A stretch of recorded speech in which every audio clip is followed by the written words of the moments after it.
यहाँ पर हम लोग सामाजिक चर्चा कर रहे हैं। कौन सा चर्चा कर रहे हैं? सामाजिक चर्चा कर रहे हैं। क्योंकि हम लोग सभी लोग सामाजिक प्राणी हैं, इसलिए समाज की चर्चा होनी जरूरी है। किसकी चर्चा होनी जरूरी है? समाज की चर्चा होनी जरूरी है। और सामाजिक चर्चा के लिए सामाजिक बातों को रखना जरूरी है। मैं आज समाज की बातों को आप लोगों के बीच में रखना चाहता हूँ। हमारे पूर्व वक्ताओं ने बहुत सारी छोटी छोटी बातों को हम लोगों के बीच में रखा और बहुत सारी बातों से हम लोगों को जगाने का प्रयास किया। मैं भी आप लोगों के सामने में जोड़ने वाली विचारधारा को आप लोगों के सामने में रखना चाहूँगा। और ये जो जोड़ने वाली बातें हैं वो हमारे महापुरुषों से आती है। किन से आती है? महापुरुषों से आती है। और महापुरुष कहाँ से आए? वो हमारे समाज से आए। और हमारे समाज के महापुरुष ही हम लोगों को जोड़ने के लिए रास्ता बताए। मैं आप लोगों को बताना चाहूँगा कि आदिवासी लोग 1200 से ज़्यादा लड़ाई लड़े। कितने सौ? 1200 लड़ाई। कौन लोग लड़े? आदिवासी लोग लड़े। और आदिवासियों का नेतृत्व कौन कर रहे थे? आदिवासी ही कर रहे थे। आदिवासी लोग लड़ाई लड़ रहे थे, आदिवासियों का नेतृत्व कर रहे थे। तो मैं याद करता हूं सीताराम कंवर। सीताराम कंवर यहाँ पर अपना यानी मध्य प्रदेश और छत्तीसगढ़ का जो बॉर्डर है वहाँ पर सीताराम कंवर एक महापुरुष हुए और जाति से कंवर जाति के थे। और सीताराम कंवर जब अपने घरों से निकलते थे तो जो आदिवासी लोग और आदिवासी लोग थे उन लोग क्या बोलते थे? ये सीताराम कंवर निकल रहा है। कौन निकल रहा है? सीताराम कंवर घर से निकल रहा है। और जब सीताराम कंवर बाहर निकलते थे तो लोगों में उत्साह जाग जाता था और बोलते थे ये विद्रोही आदमी है, ये निकल रहा है, अभी समाज ठंडा गर्म होगा। कैसा होगा समाज? ठंडा गर्म होगा। यानी वो अगर बोलेगा तो समाज में गर्मी पैदा होगा, विद्रोह पैदा होगा। क्या होगा? विद्रोह पैदा होगा।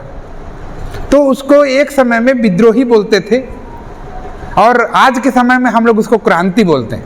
आज के समय में हम लोग इसको क्या बोलते हैं? क्रांति बोलते हैं।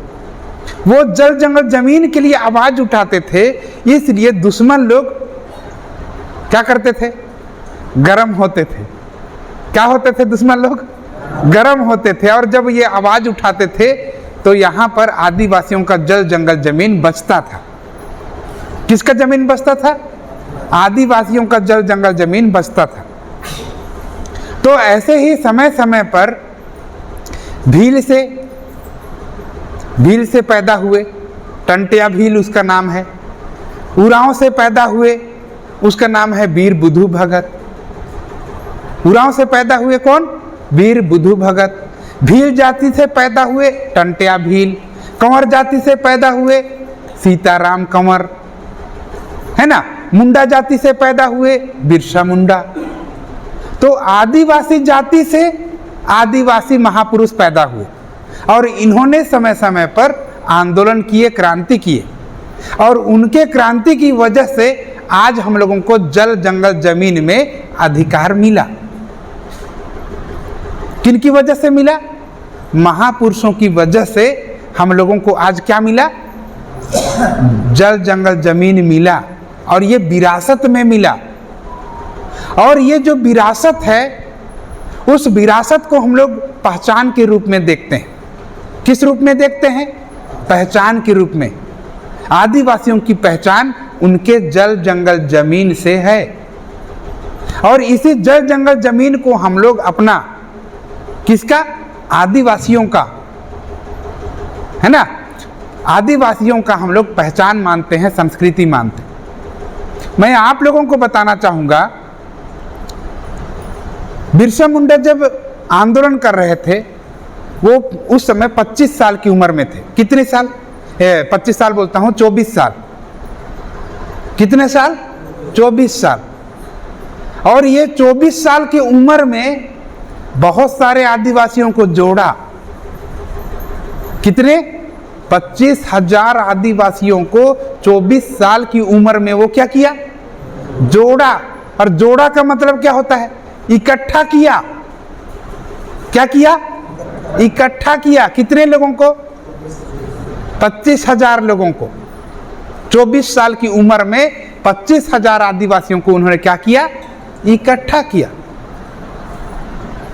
आज मैं पूछना चाहता हूं, आज की इस दौर में हम लोग यहाँ पर बहुत सारे लोग हैं, यानी मैं गिन रहा था तो यहाँ पर लगभग 100 की संख्या में हैं हम लोग। कितने की संख्या में हैं? 100 की संख्या में। तो यहाँ पर अगर 100 लोग इकट्ठा हैं तो अगर सारे के सारे लोग अगर 25-25 हज़ार हम लोग करते हैं तो 2.5 लाख होंगे। होंगे कि नहीं होंगे? लेकिन मैं आप लोगों से पूछना चाहता हूँ कि हम लोग यहाँ पर कितने कितने लोगों को जोड़े हैं? कितने कितने लोगों को संगठित किए? आप कितने को किए हैं साहब? आप कितने को किए हो बाबू? हमारी माताओं से पूछना चाहूंगा, आप लोग कितने लोगों को किए हैं? नहीं किए हैं। हम लोगों का जो समाज है, यानी जहां पर मंच बना है वहां पर पुरुष लोग केवल 5-10 लोगों के साथ में बैठते हैं, और हमारी जो महिलाएं हैं बोरिंग के पास में 4-5 लोगों का ग्रुप ही रहता है। कहां पर रहता है?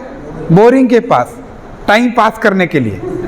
और पुरुषों का जो जमघट रहता है वो कहां पर? वो पंडाल के पास में, मंच के पास में 4-5 लोगों का। वो भी किसके लिए?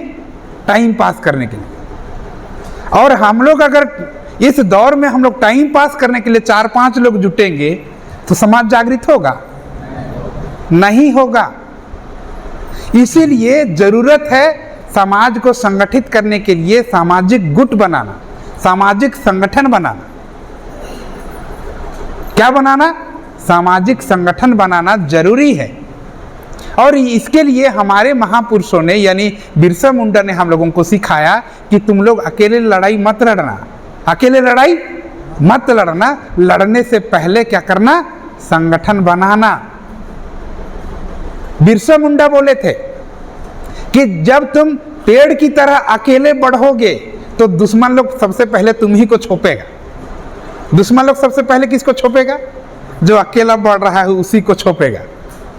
पिरसोट का घटना को आप लोग देखिए, यहाँ पर 2 लोग बड़ा होशियारी मार रहे थे। कौन लोग?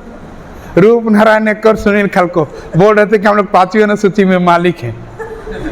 मालिक है कि नहीं है? वास्तव में है, लेकिन हम लोगों ने संगठित नहीं किया, उतना ताकत नहीं बनाया जितना हम लोगों को बनाना चाहिए। इसलिए 2 लोगों को सरकार क्या किया? पहले तो उन्हीं को छोपेगा। बिरसा मुंडा बोले अकेले अकेले काम मत करना, तुम लोग सबसे पहले संगठित होना। संगठित शक्ति में ताकत है, ये बिरसा मुंडा हम लोगों को बताए। हम लोग महापुरुषों को मानते हैं लेकिन अमल हम लोग नहीं कर पाए थे, और इसी के लिए 68 दिन जेल हम लोगों ने काटा। मैं एक पिछला घटना आप लोगों को बताना चाहूँगा।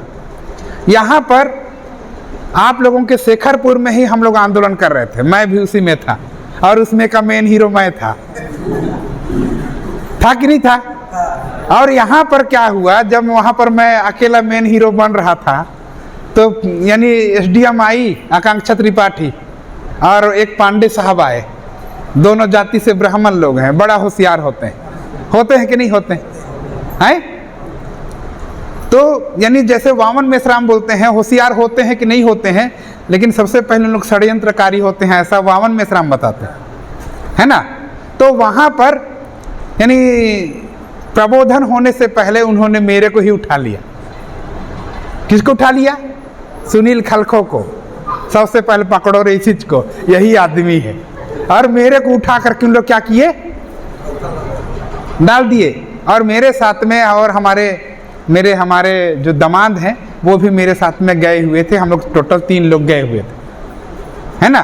3 लोग हम लोगों को उठा के कहाँ ले गए हैं? पत्थल गांव ले गए। लेकिन वहां पर संगठित शक्ति काम आया। मैं उसको आप लोगों को बताना चाहूंगा कि यहाँ पर शेखरपुर में बिल्डेगी के लोग भी थे कुछ लोग, डुमेर बहार के लोग भी थे, चंदागढ़ से कुछ लोग थे और शेखरपुर के प्रॉपर लोग वहाँ पर थे। तो उन्होंने एसडीएम को और तहसीलदार को और जो टीआई है इनको उन्होंने घेर लिया और उन्होंने कहा जब तक तुम इसको नहीं छोड़ोगे तब तक हम भी नहीं छोड़ेंगे। समझ रहे हैं? तब यहाँ पर संगठित शक्ति काम आया तो वहाँ पर सुनील खलखो को जेल से बाहर निकालना पड़ा। सुनील खलखो को जेल से बाहर निकालना पड़ा। क्यों? क्योंकि ताकत है हमारे पास। यही ताकत हम लोगों को बिरसा मुंडा बोलते हैं, ताकत पैदा करो। क्या करो? ताकत पैदा करो और पैदा करने के बाद में लड़ाई लड़ो। मैं आप लोगों को बताना चाहूँगा, बाबा साहब इन सारे महापुरुषों को उन्होंने पर्सनली पढ़ा था। क्या किया था? पर्सनली पढ़ा था, आंदोलन को जाना था। इसलिए बाबा साहब अकेले थे लेकिन उन्होंने संवैधानिक संगठन बनाने का काम किया। और संवैधानिक संगठन जिसको हमारे रूप नारायण एक्का ने हम लोगों को कहा कि उन्होंने एससी बनाया, एसटी बनाया, ओबीसी बनाया, संवैधानिक पहचान दिया, सामाजिक संगठन उन्होंने बनाया। किसने बनाया? बाबा साहब ने बनाया। और बाबा साहब हम लोगों को, सारे के सारे लोगों को इकट्ठा लाना चाहते थे, इसलिए उन्होंने हम लोगों को संवैधानिक पहचान दे करके उन्होंने संगठित करने का काम किया। बाबा साहब को पूछा गया कि बाबा साहब आप इन सबको जोड़ना चाहते हैं तो इसके लिए आपने क्या किया? इसके लिए आपने क्या किया? तो बाबा साहब ने कहा मैंने संविधान में आर्टिकल 19 लिखा हुआ है। संविधान में कौन सा वो लिखा हुआ है? आर्टिकल 19। आर्टिकल 19 में उन्होंने कहा संगठन बनाने का अधिकार, प्रबोधन करने का अधिकार, मिलने बैठने का अधिकार, सभा संबोधन करने का अधिकार मैंने लिख दिया है। मैंने आधा काम किया है, आधा काम आप लोगों को करना होगा। आधा काम किसको करना होगा? आप लोगों को करना होगा। संविधान में मैंने आधा काम किया है और आधा काम आपको पूरा करना होगा। इसीलिए बाबा साहब हम लोगों को बोलते हैं कि हम लोगों के नाम की जय जयकार मत करना, हम लोगों के नाम की जय जयकार मत करना। हमारे अधूरे सपने को पूरा करने के लिए जान की बाजी लगा देना। बाबा साहब क्या बोल रहे हैं? हमारे नाम की जय जयकार मत करना, हमारे अधूरे काम को पूरा करने के लिए जान की बाजी लगा देना। जैसे ही त्यौहार आता है, बाबा साहब का 14 अप्रैल को आता है, सारे लोग बोलते हैं जय जय जय जय जय भीम। उधर से सामने से भी आता है जय जय जय जय जय जय जय भीम। इतना सारा जय जय जय जय हम लोग बोल रहे हैं, लेकिन उसका अधूरा काम को कौन पूरा करेगा? पांचवें अनुसूची लागू कौन करवाएगा? सबको अधिकार यानी समता, स्वतंत्रता, बंधुत्व और न्याय कौन ला के देगा? हम लोग इतना सारा जय जय जय जय बोल रहे हैं। बाबा साहब क्या बोले? जय जय मत करना, काम करना। क्या करना? काम करना, और काम को पूरा करने के लिए जान की बाजी लगाना। आज यहाँ पर हम लोग सारे लोग बैठे हैं और ये हम सबकी जिम्मेदारी है। किसकी जिम्मेदारी है? हमारी जिम्मेदारी है। एक बड़ा सा ट्रेंड चलता है आदिवासियों में। आदिवासी लोग क्या बोलते हैं? हमारा संस्कृति, हमारा परंपरा, हमारा रूढ़ी व्यवस्था बचाना है। आदिवासी लोग क्या बोल रहे हैं? संस्कृति बचाना है, परंपरा बचाना है, रूढ़िवादी व्यवस्था बचाना है। ऐसा बोलते हैं कि नहीं बोलते? बोलते हैं कि नहीं बोलते? आप लोग सुने हैं? कितने लोग सुने? हाथ खड़ा कीजिए तो देखूंगा। ठीक, हाथ नीचे कीजिए। तो हमारे लोग रूढ़िवादी परंपरा व्यवस्था बचा रहे हैं, संस्कृति बचा रहे हैं, परंपरा बचा रहे हैं। तो ये रूढ़िवादी व्यवस्था और परंपरा और संस्कृति है क्या चीज? हमारे लोग समझते नहीं हैं। हमारे लोग समझते नहीं हैं। वो अनाप शनाप कुछ भी बताते रहते हैं। मैं आप लोगों को बताना चाहता हूँ और सोशल मीडिया में जो लोग देखेंगे और देख रहे हैं, मैं उसको भी बताना चाहता हूँ।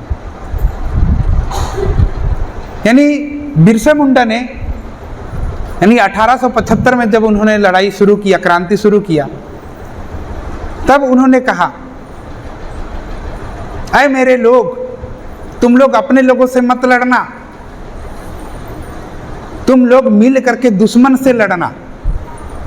क्या बोल रहे हैं? आए मेरे लोग, तुम लोग अपने लोगों से मत लड़ना, मिल करके किससे लड़ना?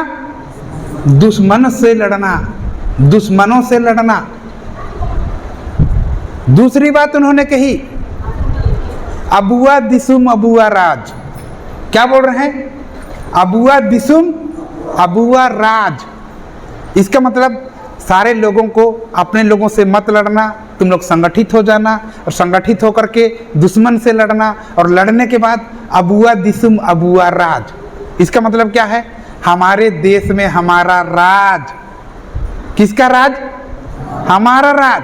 पहले संगठित होना, अपने लोगों से मत लड़ना, संगठित होना, संगठित होकर के लड़ना, और लड़ने के बाद में क्या चीज लाना? अपना राज लेके आना। और अपना राज स्थापित करेंगे तो उसी को बोलते हैं हम लोग रूढ़ी व्यवस्था। किसका व्यवस्था लाएंगे? अपना व्यवस्था लाएंगे, अपना राज स्थापित करेंगे, उसी को बोलते हैं रूढ़ी व्यवस्था। एकदम माइक्रो लेवल की बातें हैं। हमारे सारे आदिवासी लोग ये सोच में हैं, जिंदाबाद मुर्दाबाद करना परंपरा है, ऐसा सोचते हैं। सरना पूजा करना है, इतना ही परंपरा है, ऐसा सोचते हैं। दूसरों को नीचे गिराना, ऐसा ही उन लोग सोचते हैं। लेकिन ये सब नहीं है। ये सब क्या है? यानी ब्राह्मणों का बनाया हुआ एक षड्यंत्र है। वास्तव में वास्तविक चीज क्या है? अपना राज स्थापित करना। किसका राज स्थापित करना? अपना राज। और यही चीज जब हम लोग एक पीढ़ी राज करेंगे, दूसरा पीढ़ी राज करेंगे, तीसरा पीढ़ी राज करेंगे, चौथा पीढ़ी राज करेंगे, इसी को बोलते हैं संस्कृति। एक पीढ़ी से दूसरे पीढ़ी हस्तांतरण जो होता है उसको क्या बोलते हैं? संस्कृति बोलते हैं, परंपरा बोलते हैं। एक पीढ़ी से दूसरा पीढ़ी झगड़ा लड़ना वो परंपरा है? आपस में लड़ना परंपरा है? नहीं है, ये षड्यंत्र है। वास्तव में हम लोगों का क्या है? राज करना परंपरा है, राज करना रूढ़ी व्यवस्था है। मैं आप लोगों को बताना चाहता हूं, जिस समय बिरसा मुंडा उधर झारखंड में लड़ाई लड़ रहे थे छोटा नागपुर में, उसी समय इधर बस्तर एरिया में अबुआ दिसुम अबुआ मावा नाटे मावा राज, ऐसा नारा आ रहा था। फोन सुविधा नहीं था, लेकिन वहां वाले क्या बोल रहे हैं? मावा नाटे मावा राज। फोन सुविधा नहीं था बिरसा मुंडा के समय में, लेकिन फिर भी इधर बिरसा मुंडा अबुआ दिसुम अबुआ राज बोल रहा है, यानी मुंडा भाषा में, और उधर गोंडी भाषा में मावा नाटे मावा राज। सोच लीजिए, उन लोग भी वहां, यानी अपना छत्तीसगढ़ का बस्तर संभाग में आप लोग जाएंगे तो वहां पर गोंडी भाषा चलता है, और वहां वाले क्या बोल रहे हैं? मावा नाटे मावा राज। यानी वहां पर भी राज स्थापित करना ही हम लोगों का रूढ़ी व्यवस्था था, और एक पीढ़ी से दूसरे पीढ़ी में राज का हस्तांतरण वो था हम लोगों का परंपरा या संस्कृति। लेकिन आज के डेट पे हम लोगों को यानी इसको समझना होगा कि हम लोगों का वास्तविक जो चीज है, यानी परंपरा, संस्कृति और रूढ़ी व्यवस्था, उसको हम लोगों को सही सही हम लोगों को जानना जरूरी है। नहीं तो हम लोग अंदाज का कुछ भी को रूढ़ी व्यवस्था बोल देंगे, कुछ भी को संस्कृति बोल देंगे, तो ऐसा नहीं है। हम लोगों को इसको सही सही जानना जरूरी है। मैं आप लोगों को बताना चाहूँगा, जब हमारे देश में बिरसा मुंडा संघर्ष कर रहे थे, ज्योतिबा फुले संघर्ष कर रहे थे, तो उन्होंने हम लोगों को कहा था, उस समय कांग्रेस का स्थापना यानी हो रहा था, और उनका सभा लग रहा था, उस समय ज्योतिबा फुले हम लोगों को बोलते हैं, अभी समय है। क्या है? अभी समय है, तुम लोग आज़ाद होने के लिए क्रांति शुरू कर दो, अपनी आज़ादी मुकम्मल कर लो। गुलामी में जिनकी बातें सहन नहीं होती हैं, आज़ाद भारत में उनकी लातें खानी पड़ेंगी। 1875 का बात है ये, सोच लीजिए। क्या बोल रहे हैं? तुम लोग अपनी आज़ादी मुकम्मल कर लो, आज़ादी ले लो, नहीं तो क्या होगा? जिनकी बातें गुलामी में सहन नहीं होती हैं, आज़ाद भारत में उनकी लातें खानी पड़ेंगी। हम लोगों को आज़ादी उसी समय हम लोगों को पहल कर लेना चाहिए था। अंग्रेजों के रहते रहते हम लोगों को आज़ादी हासिल करनी चाहिए थी। मैं आप लोगों को बताना चाहूँगा, जब राउंड टेबल कॉन्फ्रेंस हुआ, क्या हुआ? राउंड टेबल कॉन्फ्रेंस, इसको बोलते हैं गोल मेज सम्मेलन। ये लंदन में हुआ, भारत में नहीं हुआ। कहाँ हुआ? लंदन में हुआ। और लंदन जब बाबा साहब गए तो उस समय आपस में बातचीत हो रहा था कि हम लोग भारत को अब आज़ाद करने वाले हैं।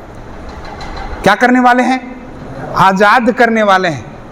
तब वहाँ पर बाबा साहब डॉक्टर भीमराव अंबेडकर पूछते हैं, अंग्रेजों से पूछते हैं, आप देश को आज़ाद करना चाहते हो कि देश के लोगों को आज़ाद करना चाहते हो? क्या पूछ रहे हैं? आप देश को आज़ाद करना चाहते हो, भारत देश को, कि देश के लोगों को आज़ाद करना चाहते हो? तब वहाँ पर, यानी हमारे ही देश के, जिसको हम लोग महापुरुष के नाम से जानते हैं, वास्तव में वो महापुरुष हैं कि नहीं हैं, ये तो आप लोगों को पढ़ने के बाद ही पता चलेगा। तो बाबा साहब को वो बोलते हैं, क्या बोलते हैं? पहले अंग्रेजों को जाने तो दो, उसके बाद में हम लोग देखेंगे। किसको जाने दो? अंग्रेजों को जाने तो दो, उसके बाद में हम लोग बाकी सोचेंगे। अब अंग्रेज लोग चले गए, अंग्रेज लोग चले गए, तो आज हम लोगों के बारे में कोई सोच रहा है?